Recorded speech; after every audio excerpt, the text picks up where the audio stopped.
Minu kõrval on Toomas Linnu, ametlikult paberitega Uku Jürjendali mänedžer. Kuidas see Lõuna-Aafrika treeninglaagri reis, kuidas see üldse käivitus ja võimalikuks sai? Kui Kevin hakkas valmistuma tegelikult selleks tiitli kaitsmiseks, siis juba Taimaal oli kunagi juttu sellest, et me ka temaga koos töötaks. Ja nüüd ta kutsuski meid sinna siis paariks nädalaks valmistuma, et tal oli vaja tugevate löökidega meest ja meil oli parasjagu üks võtta siit. Aga see üks oli just alles Tais tulnud ja tegelikult tahtis ju natukene aega kodumaal olla ja nautida. Talle ikkagi meie Eesti riik väga meeldib. Millega sa ta ära meelitasid? No kõigepealt, eks ma paar päeva sõnumitele vasta ilmselt need on, ja no mis ma ikka meelitasin, et ega see, kui sul on võimalus teha sellises kohas trenni, selliste treeneritega, sellise legendiga, siis eks ikka tahtis ise ka minna. No treeneriks oli Peter Sniper Smith, miks teda snaipriks kutsutakse? Jube hea löögiga mees. Ta on Lõuna-Aafrika kohalik legend tegelikult, et tema isa oli väga kõva boksi ja ta ise on ka, et ta harrastab sellist Mike Tysonlikku pikapuu stiili ja nad on väga head selles, et ka Kevin on täielikult nagu selle stiili pealt tulnud, et ma ütleks, et nendest treeneritest, kellega mina olen kohtunud, kindlasti kõige kõrgema tasemel, see on just sellel pikapuu stiiliga.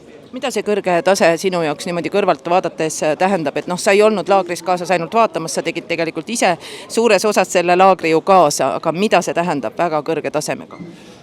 No ma olin seal 2 nädalat ja tegin trennid kaasa, et võibki nüüd öelda, et ma olen nagu Mike Tyson lihtsalt väiksem ja nõrgem. Aga tegelikult ta näeb väga hästi ja suudab detailselt välja tuua igasugused kohad siis just sparringu ajal näiteks, et kuidas liikuda, kuhu keerata, kuhu astuda, kuidas su keha peab olema, väga hästi, väga sügavalt tunneb seda ala. Et mees on terve elu selles olnud, et täpselt ainult seda teinud, et väga äge. No Uku oli kidakeelne, nagu ikka, ta on meil lühikese jutuga mees ja lennukist tulnud ka veidikene väsinud. Tema loomulikult keskendub oma trennidele ja teda huvitab ainult tema spordikarjäär ja sinna kõrvale võib-olla midagi natuke mahub veel. Mida nägid sina sealt kõrvalt vaadates? Kas ja mida on eestlastel õppida selle ideaalstsenaariumi järgi? Oli see ideaalne laager?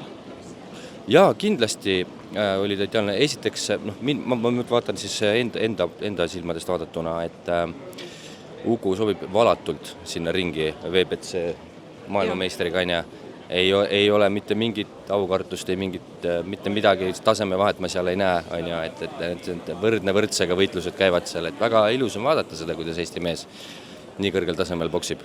Aga see kohtlemise kultuur ka, et me oleme siin intervjuudes tegelikult rääkinud, et see, kuidas meie siin võib-olla enda sportlasi kohtleme ja see, kui te lähete teise riiki ja inimene on tõesti teinud suuri tegusi ja tegelikult terve riigi ju uhkeks vähemalt ühes valdkonnas, siis seal teid ikkagi võeti ka vastu väga suure lugupidamisega.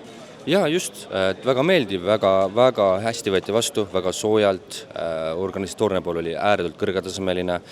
Ütleme niimoodi, et väga vähe pidime ise tegema, minimaalselt, viisid autot tõid, hotellid, kõik olid meeletult hästi organiseeritud ja tõesti suured tänud Kevinile ja Peterile veel ka, et äkki paned inglise keeles ka üles siis ka näevad.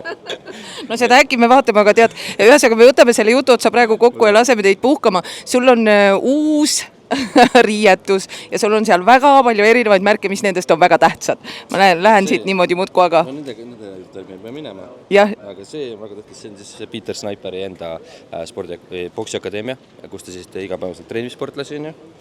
See on tiim Lerena, ehk siis Kevin Lerena, väga uhka kanda sükest asja.